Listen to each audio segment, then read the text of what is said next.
My name is Darrin, a 32-year-old architect from Boston with a story that's been eating me alive. Last weekend, I attended my sister Abigail's picture-perfect wedding after years of estrangement from my family. During the post-wedding dinner, my mother raised her champagne glass eyes gleaming. "Your sister's wedding was perfect," she beamed. "When will it be your turn?" I smiled calmly and replied, "It already happened. You just weren't there." The whole room froze. Before I tell you how I ended up dropping this bombshell at my sister's post-wedding dinner, let me know where you're watching from, and hit that like and subscribe button to join me on this journey of family secrets and hard-earned self-respect. I grew up in a wealthy Connecticut suburb where appearance mattered more than authenticity. Our sprawling colonial home with its manicured lawn and white picket fence perfectly disguised the emotional dynamics festering inside. From my earliest memories, the roles were clearly defined. My sister Abigail was the golden child, and I was the black sheep. Our parents Thomas and Barbara Wilson were pillars of the community. Dad, a prominent corporate attorney, Mom, the perfect socialite housewife who chaired every committee at the country club. They had an image to maintain, and somehow I never quite fit into that image, while Abigail slotted in perfectly. The contrast in how they treated us was subtle at first, then painfully obvious as we grew older. When Abigail brought home straight A's in elementary school, my parents would throw elaborate celebration dinners, invite the grandparents, and shower her with gifts. A new bike, the latest electronic gadget, or designer clothes. When I achieved the same academic success the following semester, I received a quick, "Good job, son," from my father without looking up from his newspaper, and perhaps a distracted pat on the shoulder from Mom on her way to plan Abigail's next achievement party. One memory still burns particularly sharp. When I was 16, I won a state-level architecture competition with my innovative design for sustainable urban housing. The awards ceremony was scheduled on a Saturday afternoon, and I had been reminding my parents for weeks. The morning of the event, I came downstairs in my best clothes to find my parents dressed to go out, not to my ceremony but to Abigail's dance recital, which had been suddenly rescheduled. "I'm sure you understand, Darrin," my mother said, adjusting her pearl earrings. "This is Abigail's final recital before regionals. We can't miss it. You can take the bus to your thing, right? Just bring home whatever certificate they give you." My thing was the culmination of 6 months of work, the validation of my passion, and potentially a pathway to college scholarships. But none of that mattered when weighed against Abigail's dance routine.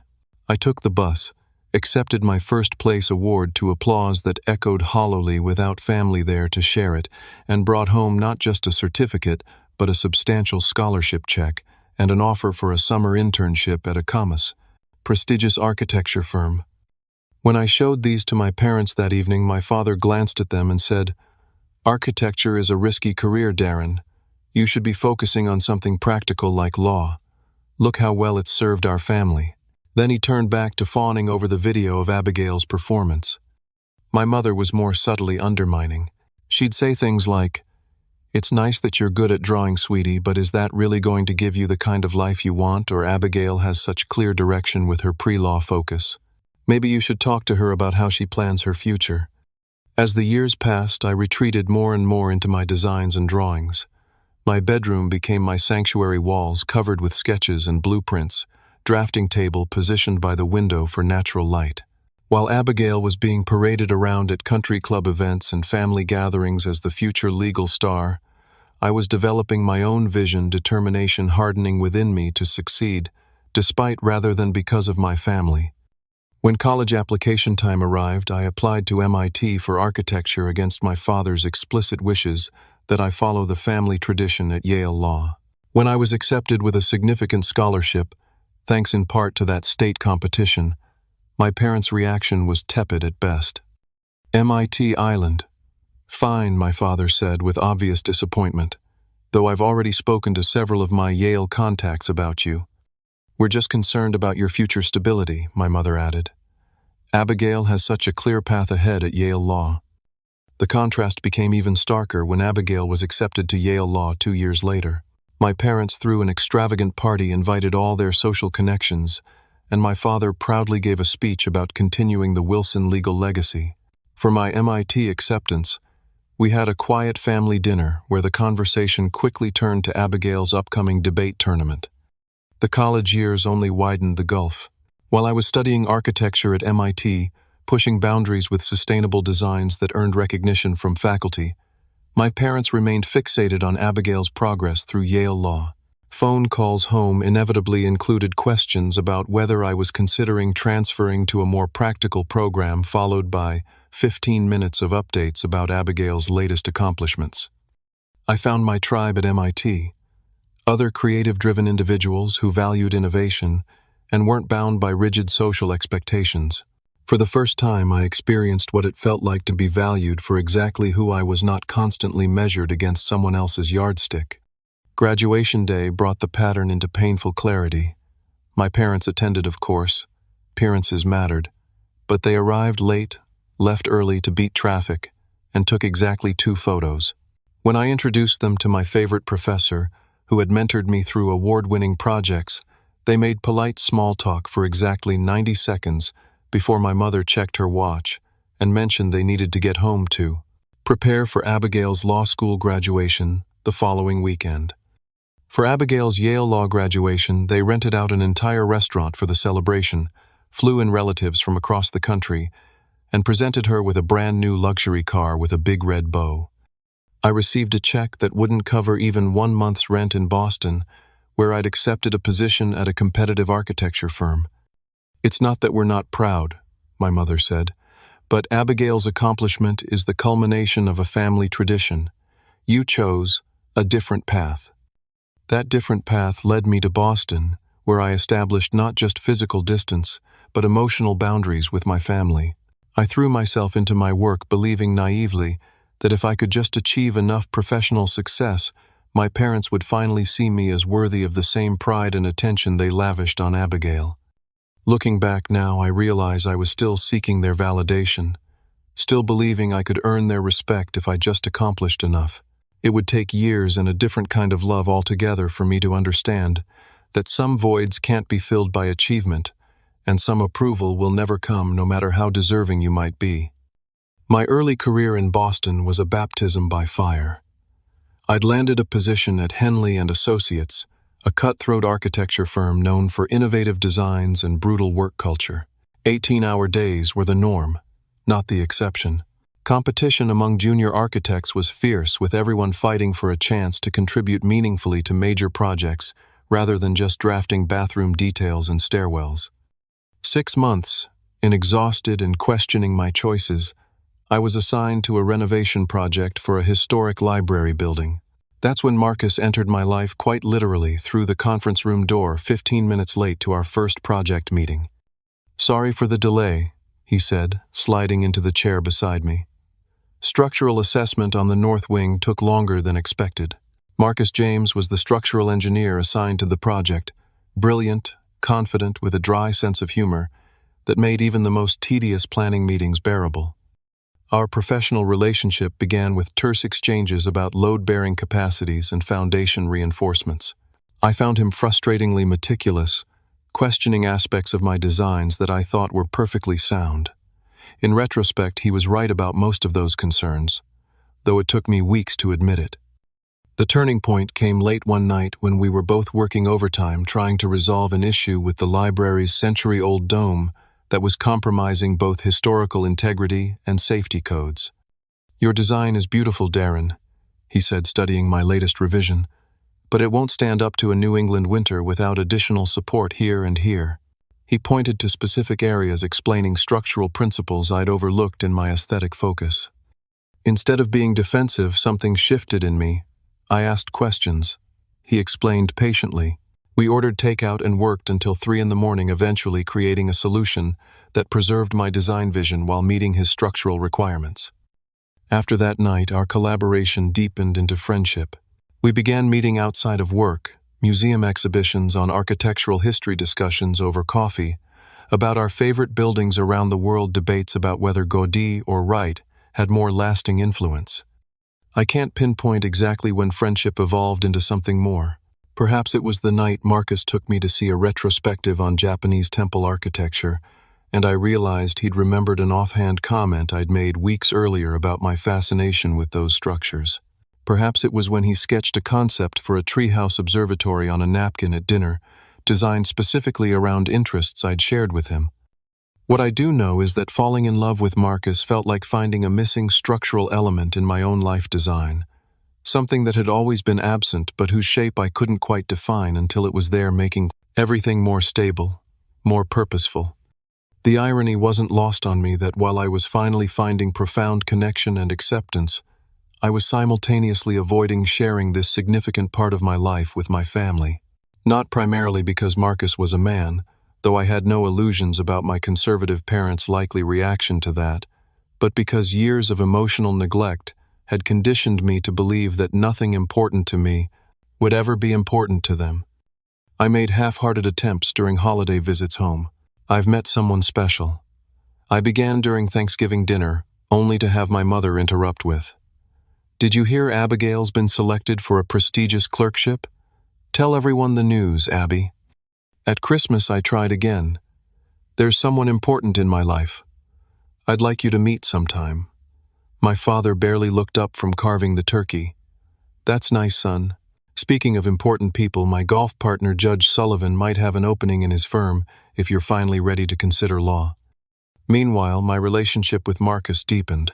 I met his family during a weekend trip to Chicago. His mother Ruth, a retired literature professor. His father David, an engineer like Marcus. His younger sister Grace, a pediatrician. They welcomed me immediately and authentically, asking questions about my work, my interests, my dreams, questions my own family had never bothered to ask. "Tell us more about that sustainable housing project you're working on," Ruth urged during dinner. "The concept sounds fascinating." "I'd love to see some of your designs," David added. "Marcus says you have an exceptional eye for blending functionality with beauty." The contrast between holiday celebrations became increasingly stark. With my family, gatherings were formal, appearance-focused affairs where conversations never delved beneath surface pleasantries and Abigail's latest achievements. With Marcus's family, holidays were warm, sometimes chaotic events, filled with genuine interest in each other's lives, heated but good-natured debates about everything from politics to the best way to cook a turkey, and an underlying current of unconditional acceptance. After 2 years together during a research trip to Japan, where we were both studying traditional architectural techniques, Marcus proposed.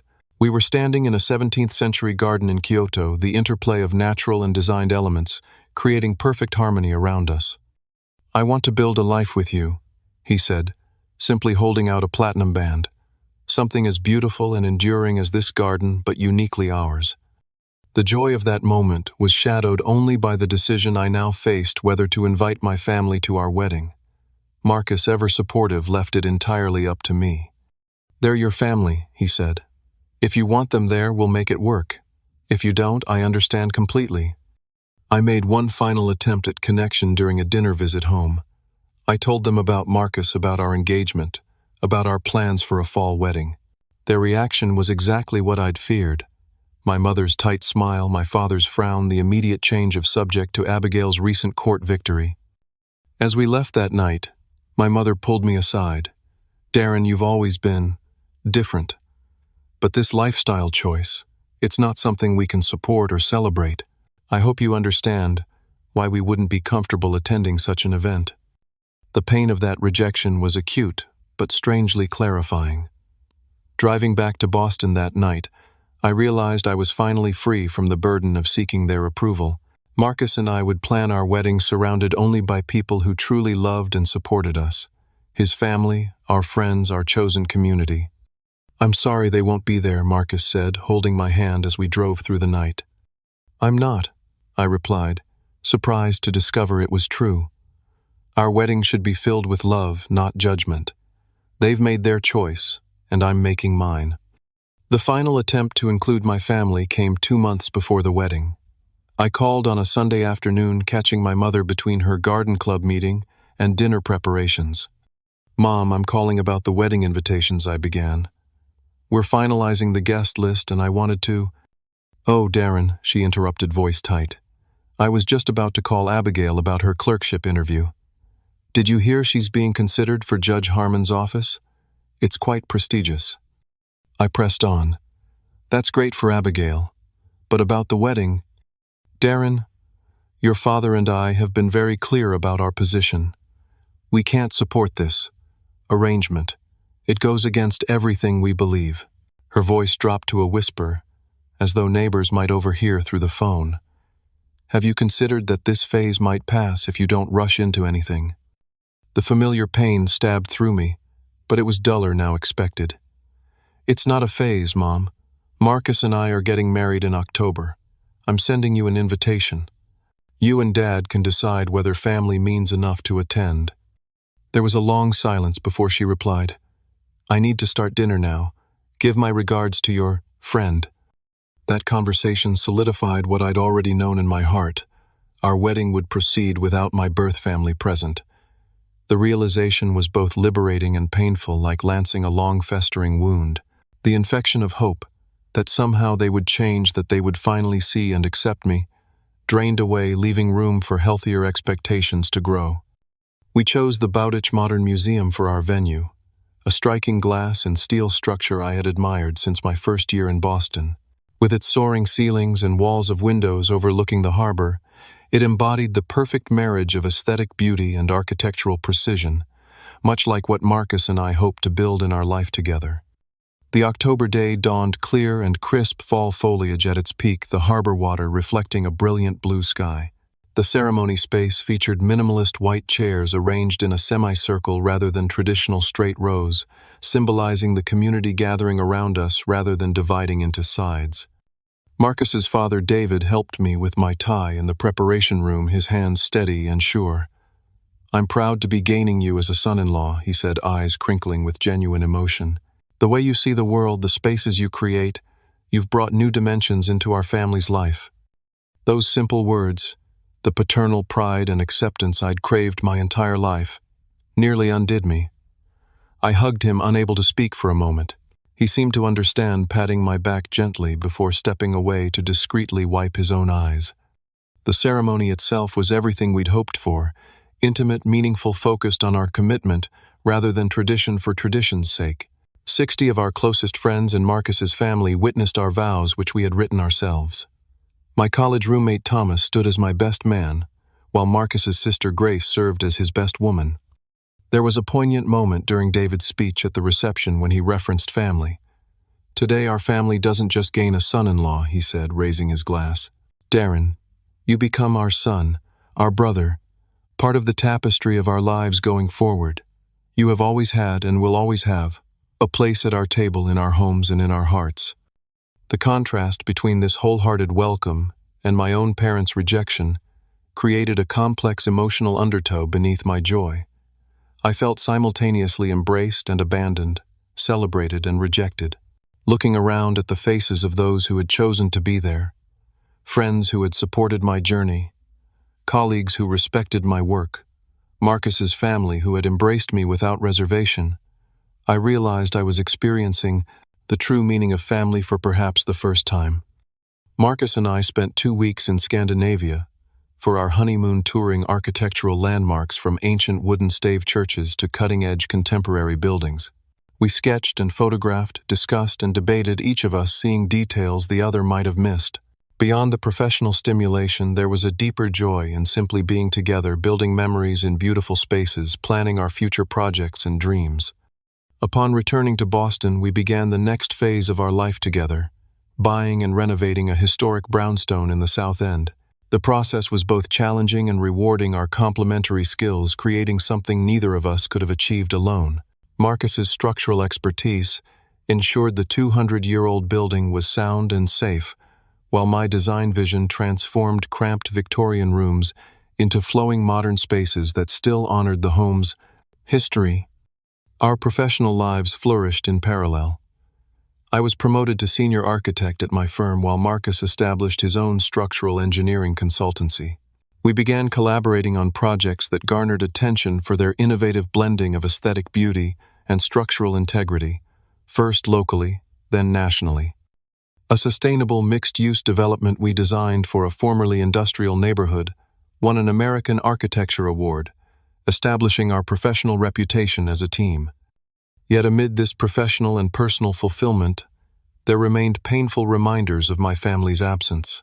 The first Thanksgiving after our wedding, I found myself staring at my phone thumb hovering over my mother's contact information before ultimately putting it away. Our first Christmas, as a married couple, we received cards from everyone except my parents and sister. Each birthday, each milestone passed without acknowledgement. 6 months after our wedding, I made one final attempt at connection. I had a leather-bound album created with our wedding photos. Nothing overtly romantic, just beautiful images of the ceremony, the venue, the celebration. I included a handwritten note, "Dear Mom and Dad, these are moments from one of the happiest days of my life. I wish you could have been there to share it. My door remains open if you ever wish to be part of my life again. Love always, Darrin." I sent it certified mail to ensure it wouldn't be lost. 3 weeks later, it was returned, unopened, marked simply, "Refused." That box sitting on our front step containing rejected memories and an unanswered olive branch became the final breaking point. That evening, I built a fire in our newly renovated living room fireplace. Marcus sat quietly beside me as I placed the unopened package in the flames, watching as the cardboard blackened and curled, eventually revealing glimpses of the photographs inside, as they too were consumed. "I'm done," I said finally. "No more attempts, no more hope, no more disappointment." Marcus squeezed my hand. Sometimes the family we're born into isn't the family we're meant to have. As the last embers of the package faded to ash, I felt something shift inside me. Not healing exactly, not yet, but the beginning of acceptance. The space my birth family had occupied in my emotional landscape began to transform from an active wound into a scar, still present, still marking me, but no longer bleeding with each touch. 3 years passed with no contact from my family. Marcus and I built our life together, advancing our careers, traveling, establishing routines and traditions that were uniquely ours. We hosted dinner parties for friends, spent holidays with Marcus's family, celebrated professional achievements, and supported each other through occasional setbacks. It wasn't a perfect life. No authentic life is. But it was genuine, connected, and deeply satisfying in ways I had never experienced growing up. The invitation arrived on a Tuesday in April. I almost missed it among the usual stack of bills and advertisements. Heavy cream-colored paper gold embossed lettering the return address from my parents' home in Connecticut.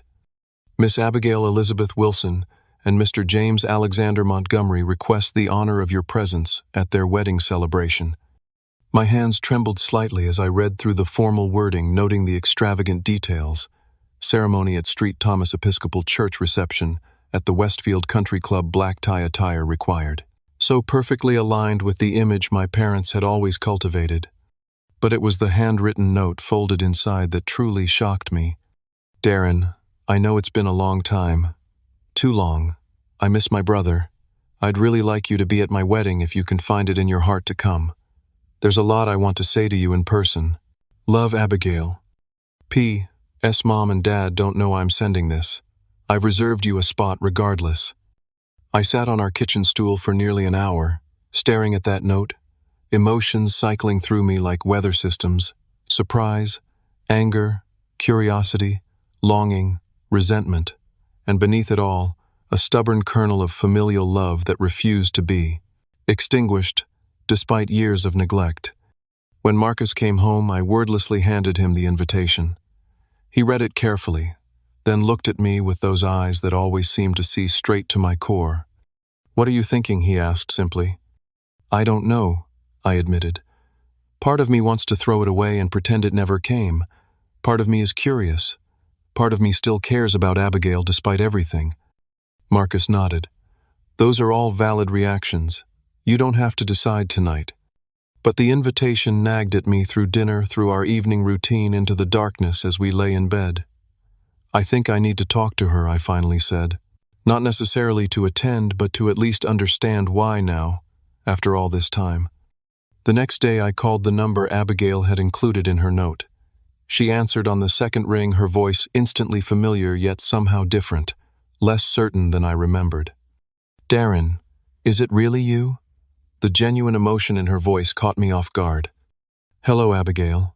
I said, striving to keep my tone neutral. "I received your wedding invitation."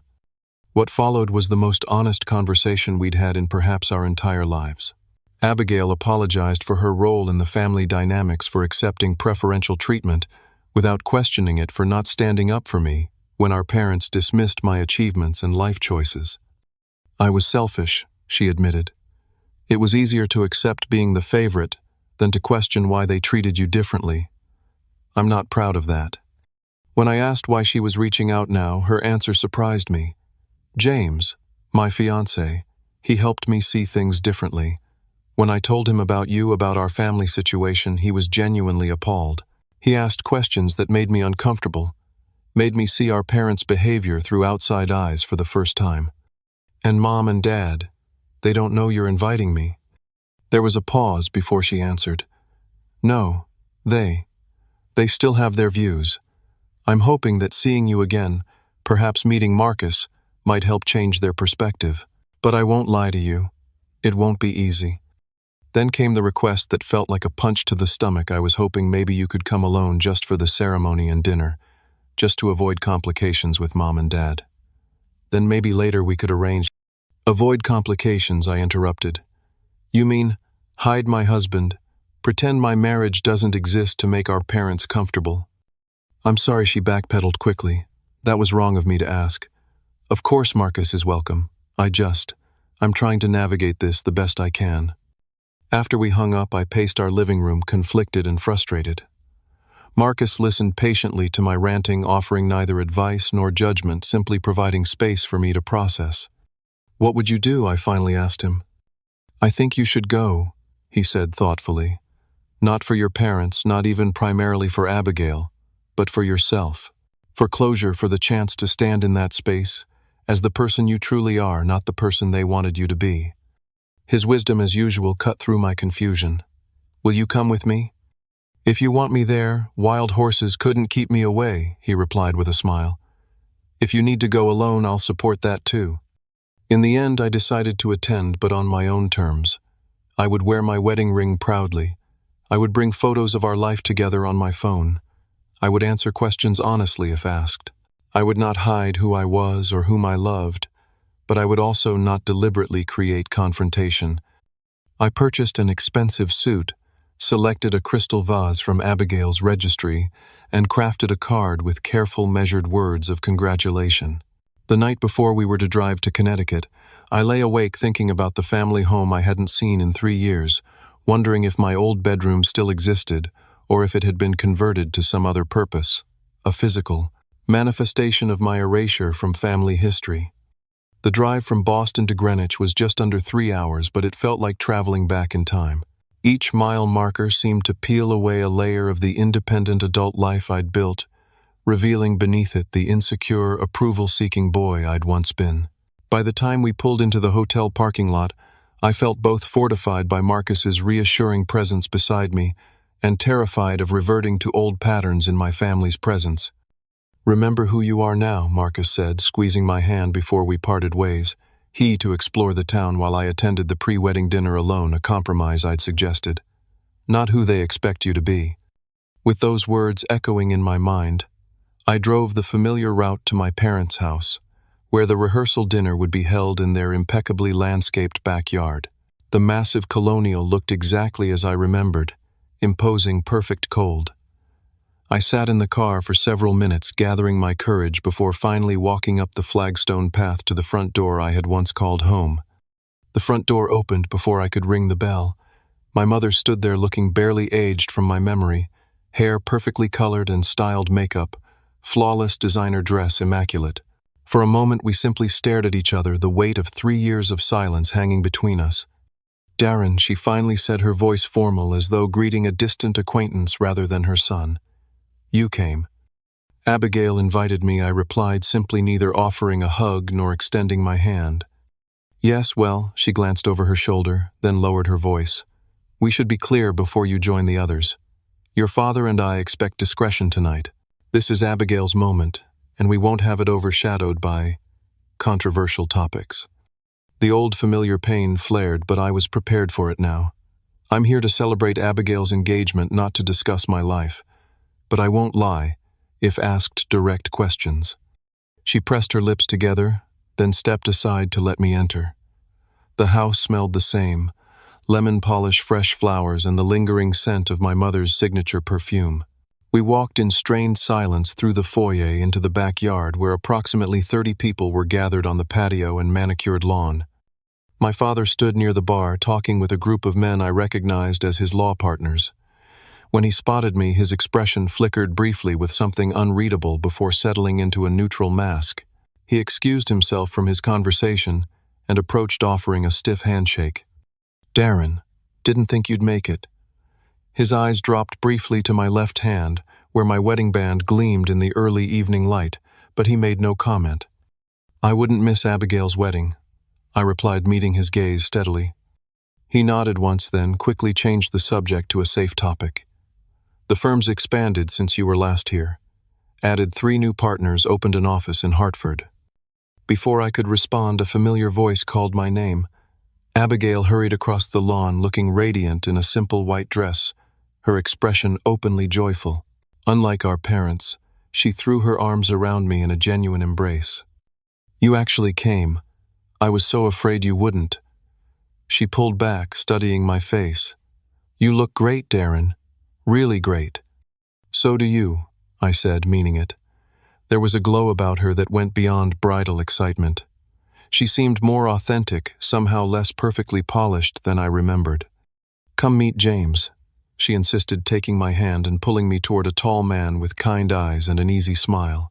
"James, this is my brother Darrin that I've told you so much about." James extended his hand warmly. "I've been looking forward to meeting you. Abigail talks about you all the time." This surprised me, the idea that I had remained present in Abigail's thoughts and conversations despite our estrangement. As dinner approached, I found myself seated between Abigail's college roommate and my mother's sister, Aunt Patricia.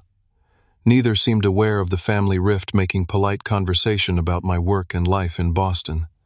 The facade of normalcy was surreal, everyone acting as though the past 3 years of complete silence were simply a brief, unremarkable gap in family relations. My father made announcements and toasts without acknowledging anything unusual about my presence. My mother fluttered between guests, the perfect hostess, occasionally glancing my way with an expression that clearly communicated her expectation that I maintain the charade. Throughout dinner, conversation around me focused exclusively on Abigail and James, their courtship, their plans for a honeymoon in Tuscany, James's promising career at a Manhattan investment firm. When asked directly about my life, I answered truthfully but briefly, noting the subtle tension that arose whenever I mentioned our house or my husband, plural pronouns and relationship terms, that made my mother wince slightly each time. During a toast from James's father, celebrating the joining of the 2 families, my mother leaned over and whispered, "Isn't it wonderful to see a proper marriage being celebrated, the union of a man and woman as it should be?" I said nothing, merely sipping my champagne, refusing to be baited into conflict. As the evening progressed, I noticed several of my extended family members watching me curiously. Second cousins. I'd rarely seen, even before the estrangement, my father's brother, Uncle Robert, who had always been somewhat more progressive than my parents. During a brief lull in the carefully orchestrated proceedings, my mother made several pointed comments about traditional values and proper families that were clearly directed at me, though never explicitly stated. I maintained my composure, focusing on my genuine happiness for Abigail rather than my anger at our parents. James seemed like a good man, and there was a new independence in my sister that I found encouraging. Perhaps she too was finding her way out from under our parents' rigid expectations.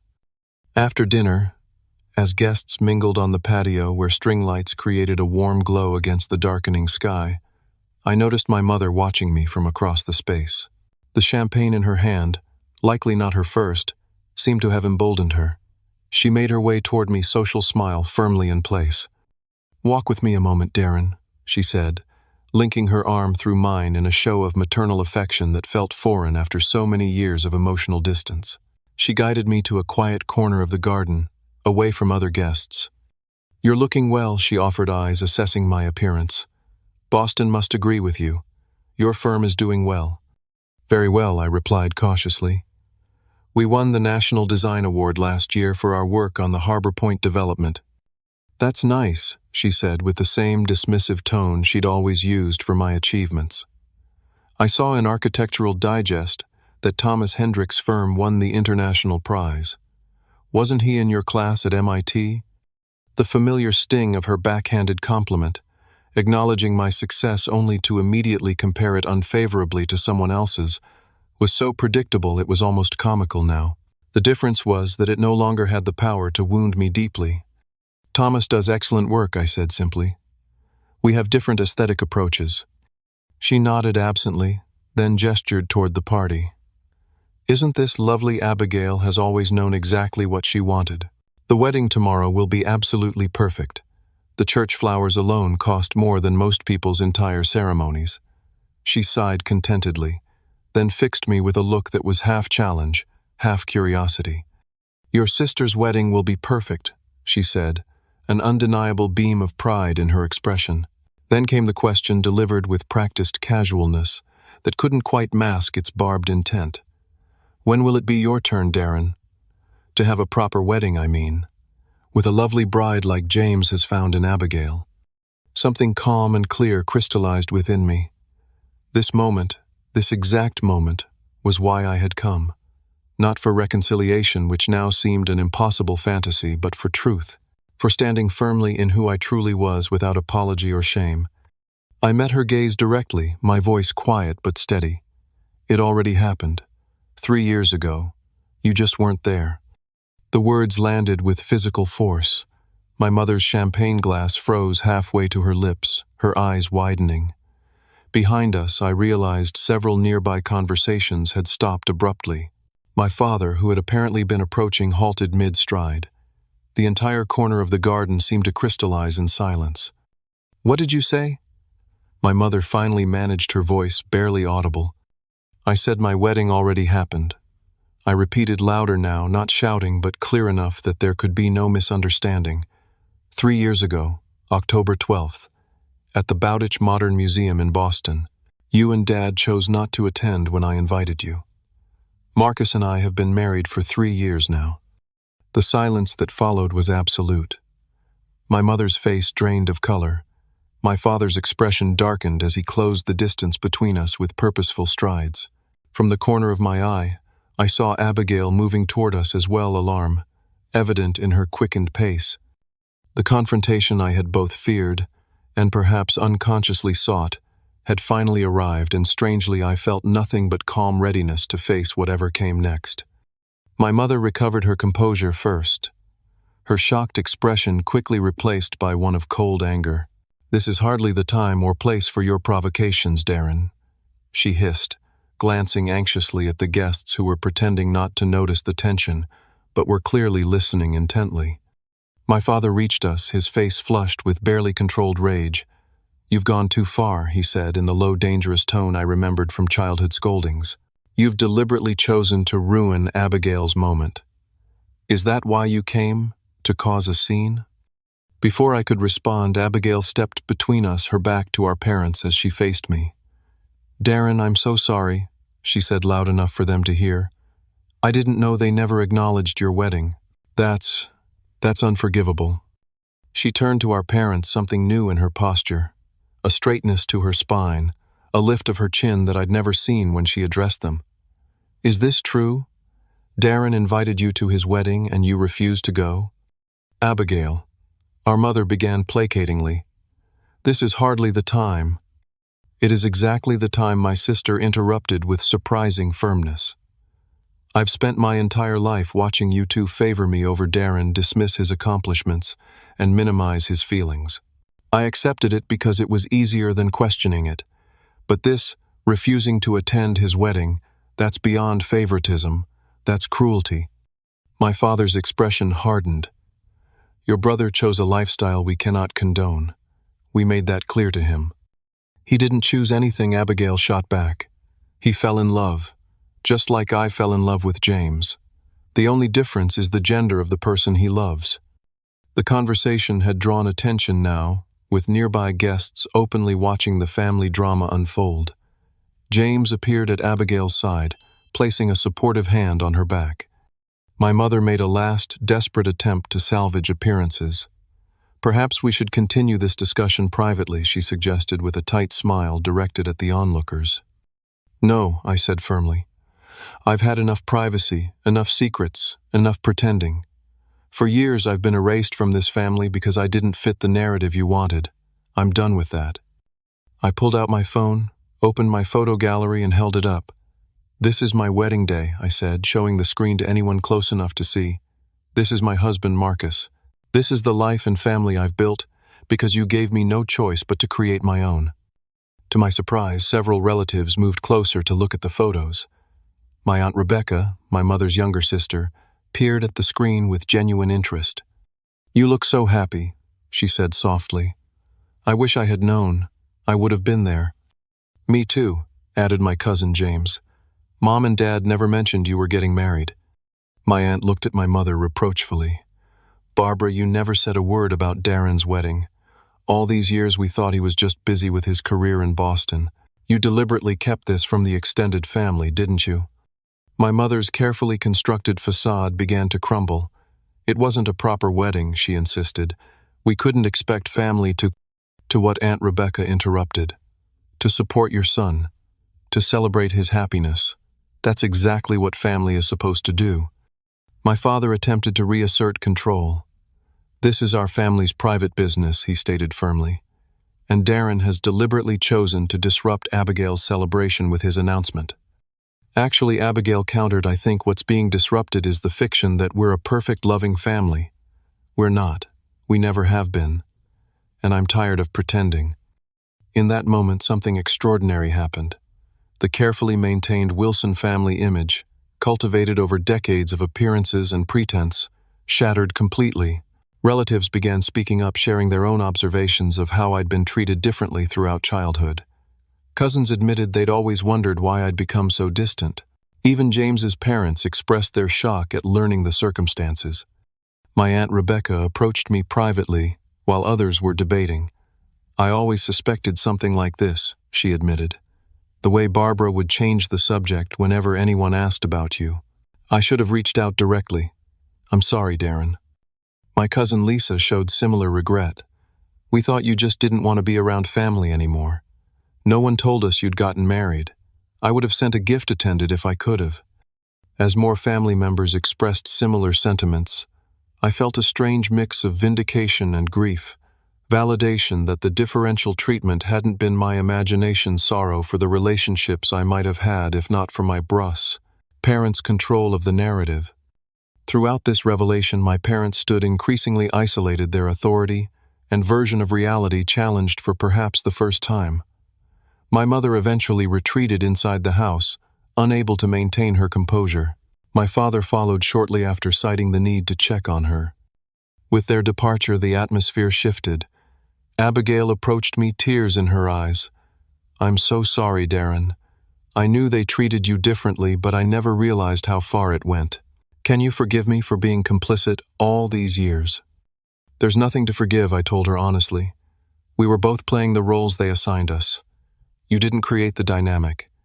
Still, she insisted I should have seen it clearly sooner. James helped me understand that our family wasn't normal. She glanced at her fiancé with obvious affection. "He asked questions about you, about why you weren't around, that made me really think for the first time." James stepped forward, extending his hand. "I've been wanting to meet you since Abigail and I started dating. She has all these childhood stories about her brilliant architect brother. I hope after tomorrow we can start building a real relationship, all of us." The sincerity in his voice was unmistakable. I shook his hand, feeling a tentative hope that perhaps one meaningful family connection might be salvaged from this evening. As the night wound down and guests began departing, I made my own quiet exit, declining Abigail's invitation to stay longer. The emotional toll of the confrontation had left me drained but strangely peaceful, as though a festering wound had finally been lanced. In the hotel room, Marcus waited up for me, concern evident in his expression as I entered. "How did it go?" he asked simply. I sank onto the edge of the bed. There was a confrontation, a big one. As I recounted the evening's events, his expression shifted from concern to outrage, to cautious hope as I described Abigail's unexpected support and the extended family's reaction. "So what happens now?" he asked when I'd finished. "I don't know," I admitted, lying back on the bed, physically and emotionally exhausted. "Abigail still wants us at the wedding tomorrow. My parents." I shook my head. "I don't think anything changes there. But maybe with Abigail, with some of the extended family, something new could grow." That night, text messages began arriving from family members who had witnessed the confrontation. "My cousin Lisa. So good to reconnect tonight. Would love to visit you in Boston sometime. Aunt Rebecca, proud of you for speaking your truth. Let's not lose touch again. Even Abigail's future mother-in-law James and I were deeply moved by your courage tonight. You're always welcome in our home." Each message was a small affirmation, a thread of potential connection. As I showed them to Marcus, I felt something I hadn't expected from this weekend. Not just the closure I'd sought, but the possibility of new beginnings. The morning of Abigail's wedding dawned with unexpected clarity, both in the crisp autumn weather and in my own mind. After a night of reflection, I'd made my decision. Marcus and I would attend together, presenting ourselves as the married couple we were without apology or concealment. "Are you sure?" Marcus asked, as we dressed in our hotel room, adjusting his tie with practiced precision. "After everything that happened last night, it might be easier to go alone, or not go at all." "I'm sure," I replied, feeling a certainty I hadn't expected. "I've spent too many years hiding parts of myself to make others comfortable. I won't do it anymore, not even for one day." We arrived at St. Thomas Episcopal Church 45 minutes before the ceremony. The limestone Gothic Revival building stood imposing against the blue October sky, its stained glass windows catching the morning light. Guests in formal attire streamed up the steps, greeted by ushers distributing programs. Marcus squeezed my hand as we approached. "Ready?" I nodded, and we climbed the steps together, my wedding ring catching the sunlight, his presence beside me, both a statement and a source of strength. The reactions were immediately varied and revealing. Some guests, particularly the older generation of my parents' friends, visibly stiffened, exchanging glances or abruptly changing conversation directions as we passed. Others, especially those who had witnessed last night's confrontation, offered warm greetings, some going out of their way to introduce themselves to Marcus. My mother, stationed near the entrance in her role as mother of the bride, froze momentarily when she saw us. Her gaze flickered from my face to Marcus's, then to our clasped hands before she recovered her social veneer. "Darrin," she acknowledged with a tight nod, deliberately not addressing Marcus. "The family section is in the front left." Her emphasis on family carried a clear implication that Marcus was not included in that designation. "Thank you," I replied evenly. "My husband and I will find our seats." Without waiting for her reaction, we moved past into the sanctuary. My father, deep in conversation with the minister near the altar, spotted us, but made no move to approach, his expression carefully neutral. We took seats in the family section, despite my mother's obvious intent to exclude Marcus. A few moments later, to my surprise, Aunt Rebecca and Uncle Stephen deliberately moved to sit beside us. "We're so glad you both came," Aunt Rebecca said warmly, reaching across to clasp Marcus's hand. "Stephen and I were just saying it's about time we got to meet the newest member of the family." That simple gesture of inclusion, so natural, so sincere, brought an unexpected lump to my throat. Uncle Stephen leaned over, speaking quietly. "Your mother doesn't speak for all of us, Darrin. Never has, though she likes to think so." The ceremony itself was classically traditional, exactly what I would have expected from an event orchestrated by my mother. Abigail looked radiant as she processed down the aisle on my father's arm, her gaze finding mine briefly with a small, genuine smile as she passed our pew. Throughout the service, I found myself reflecting on the contrasts between this wedding and my own. The religious versus secular setting, the hundreds of guests versus our intimate gathering, the adherence to tradition versus our personalized ceremony. Not better or worse, simply different expressions of commitment. The reception at Westfield Country Club continued this theme of traditional elegance: crystal chandeliers, string quartet, multi-tiered cake and champagne fountain, As we entered the ballroom, I felt the weight of eyes tracking our movement, the subtle repositioning of conversations as people decided whether to acknowledge or avoid us. Abigail, however, made her position clear immediately. Breaking away from the receiving line, she hurried over with James in tow. "You came," she said, embracing me tightly before turning to Marcus with equal warmth. "And you must be Marcus. I've heard so much about you. All good things, I promise." "Congratulations," Marcus offered, shaking James's hand before being pulled into a surprise hug by Abigail. "I'm so sorry we missed your wedding," she said with genuine regret. "But I'm hoping this is the beginning of making up for lost time." That moment set the tone for much of the reception, while my parents maintained a careful distance, creating a choreography of avoidance that would have been comical if not so pointed. Other family members seemed determined to make amends. Cousins I hadn't spoken to in years sought us out, asking about our lives in Boston, our work, our home. Elderly relatives I'd expected to be scandalized instead asked thoughtful questions about our relationship and wedding. During the traditional dances, when the floor cleared for Abigail and my father followed by Abigail and James, I felt Marcus's hand slip into mine. "Dance with me," he asked simply when the floor opened to all guests. For a brief moment I hesitated, decades of conditioning making me consider who might be watching, what they might think. Then I looked into my husband's eyes and remembered the freedom I'd fought to claim. "I'd love to," I replied, leading him onto the dance floor. As we moved together among the other couples, I was acutely aware of my parents watching from their table, my mother's expression a study in conflicted emotions. But for perhaps the first time in my life, I found I didn't care about their approval. The man in my arms, the life we'd built together, was validation enough. Later, during a moment alone at our table, while Marcus chatted with my cousin's husband about structural engineering, my sister's new husband James approached and sat beside me. "I wanted to thank you," he said unexpectedly. "For what?" "For coming today, despite everything. For helping Abigail see some truths about your family dynamics that she needed to recognize before starting our marriage." He glanced toward where Abigail was laughing with friends. "She's different since reconnecting with you. More authentic, less concerned with meeting your parents' impossible standards. I think seeing you stand in your truth has helped her find her own." This perspective, that my estrangement and eventual confrontation had somehow benefited Abigail, had never occurred to me. It offered a new lens through which to view the painful journey of recent years.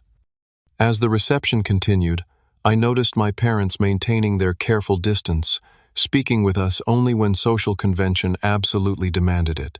My mother's interaction with Marcus was limited to a single cold hello when directly introduced by Abigail. My father managed slightly better, asking one question about Marcus's engineering work before finding an excuse to move on. Their rejection still stung, but the pain was dulled by the contrasting warmth from others. When it came time for our goodbyes, Abigail held me tightly. "This isn't an ending," she promised. "James and I will visit you in Boston after the honeymoon.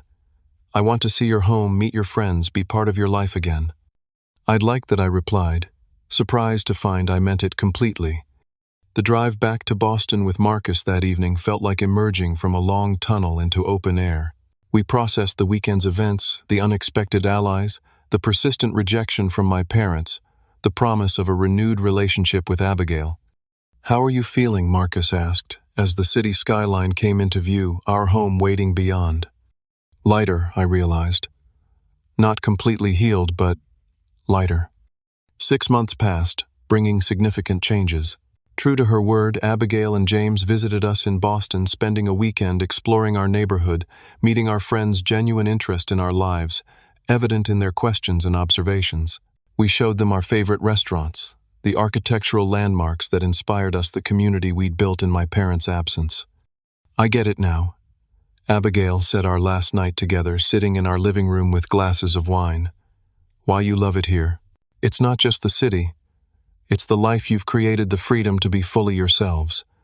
This visit led to regular communication, weekly calls, shared holiday plans, a slowly rebuilding sibling relationship based on adult mutual respect rather than childhood dynamics. Through Abigail, a cautious reconnection with some extended family developed as well. Aunt Rebecca and Uncle Stephen visited during their anniversary trip to New England. Cousins reached out on social media, sharing life updates and expressing interest in mine. My parents remained the unchanging element in this shifting family landscape. They maintained minimal contact, acknowledging birthdays and major holidays with formal cards signed mother and father, rather than their names containing no personal messages. When we sent them photos of our recently completed architectural project, a community arts center that had received national recognition, the envelope was returned unopened, a painful echo of the wedding album years earlier. "I think this is who they are," I told Marcus after that particular rejection. "They can't change because they can't acknowledge that their worldview might be limited or flawed." "Are you okay with that?" he asked, genuine concern in his voice. I considered the question carefully before answering. "I'm not happy about it. I'll always wish for parents who could love me unconditionally, but I've stopped expecting them to become different people. That's its own kind of freedom." This acceptance, neither bitter nor resigned, simply realistic, marked a significant milestone in my healing journey.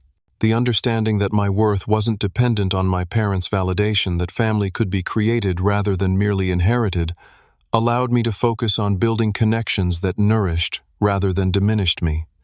Perhaps the most profound development came later that year when Marcus and I began the process of adopting a child, creating our own family legacy based on acceptance rather than conditioned love, rather than expectation. "Do you think they'll want to be grandparents?" Marcus asked as we completed preliminary paperwork. "I don't know," I answered honestly.